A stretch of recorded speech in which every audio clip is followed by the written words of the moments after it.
হর হর মহাদেব। আজকের একটা আলোচনা শোনাবো। সেই আলোচনাটা হলো বাংলাদেশের এক নেতা এবং এক সেনা, এই দুটো ব্যক্তির নিয়ে আলোচনার বিষয়।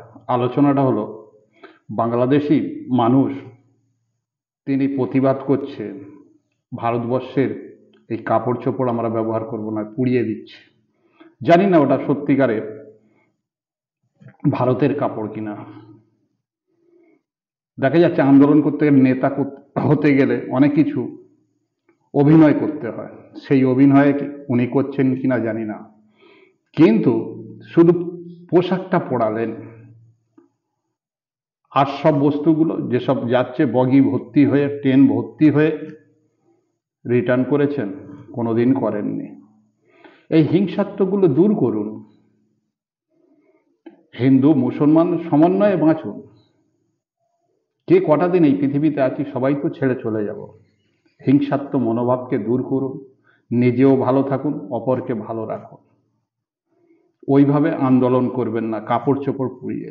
ওই কাপড়টা একদিন তো আপনার লজ্জা নিবারণ করেছে। শুধু কি ওই একটাই কাপড় ভাগলো, ভারতবর্ষ থেকে একটাই গিয়েছে, আর নেই? ওই আপনার দেখে তো ওই আর কোনো বন্ধু, কোনো দেশপ্রেমী, তারা তো আর কাপড় পরায়নি। শুধু ভারত থেকে ওই একটাই কাপড় গিয়েছিল, তাও অত মূল্যবান।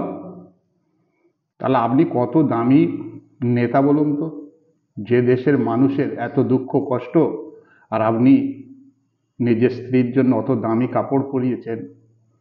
ওই পয়সাটা বাঁচিয়ে যদি গরিব মানুষকে দান করতেন, তারা উপরওয়ালার কাছে দোয়া মাংত আপনার জন্যে। এইভাবে করবেন না। আপনিও বাঁচুন, আর পাশের ভাইদেরকে বাঁচান। আর একজন বলছেন কলকাতায় আমরা দখল করে নেব, 4 দিন 1 সপ্তাহ লাগবে। আর আমাদের মিডিয়াগুলো বলছে না না পারবে না। সাধারণ মানুষ এবং এখানে ঘরের নেতাগুলো বলছে পারবে না। হাস্যকর। সামান্য একটুকুনি কি বলে রাজ্য একটা দেশের সঙ্গে ধাক্কা মারবে? এইটাই হলো ভুল। এটাই হলো ভুল। কৃষ্ণ ছিল ছোট্ট বালক, বুঝতে পারেন, পুতনা বধ করেছে, বগরাক্ষসকে বধ করেছে, কালিয়নাগকে বধ করেছে। ছোট্ট শিশু ভেবেছেন বাংলাদেশ ছোট্ট হতে পারে, কিন্তু ওরা যে কথাটা বলেছে এই কথাটার ভিতরে গুরুত্ব দিন। কেন বলেছে 4 দিন 1 সপ্তাহের ভিতরে আমরা কলকাতা দখল করে নেব? সেটা একবার ভেবে দেখেছেন?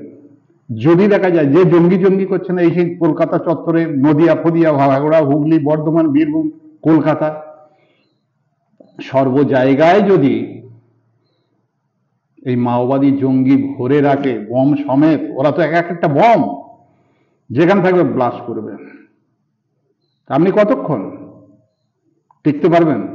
ওরা কিছু ভুল বলেনি, ওরা যেটা বলেছে ঠিক বলেছে। কলকাতাটা দখল করে নেওয়াটা এমন কোনো কাজ ওদের কাছে মামুলি নয়, কারণ ওরা জানে আমরা কতজন ওইখানে পাঠিয়েছি আর কি করার জন্য পাঠিয়েছি। আপনারা করবেন এইখানে ঘাট, ওরা এইখানে আপনার খাবে, আপনার উপরে দুমদাম ব্লাস্ট করে বেরিয়ে যাবে। দেখবেন কি হয়। আগে নিজের ঘরটা সামাল দিন। কলকাতাতে দুমদাম বম পড়ছে, দুমদাম গুলি চলছে, ভূমিকম্প মতো হচ্ছে, সেইগুলো আগে লক্ষ্য করুন। জানতাম এইগুলো হয় না, তাহলে জানবো হ্যাঁ কলকাতা ভালো। তাই এর দ্বারা কি প্রমাণ হয়? ওদেরই লোক এই বঙ্গে ভরে আছে।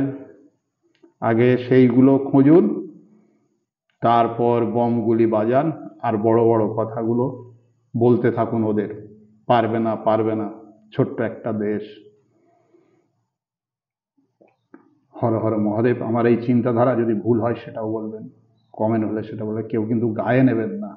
হর হর মহাদেব।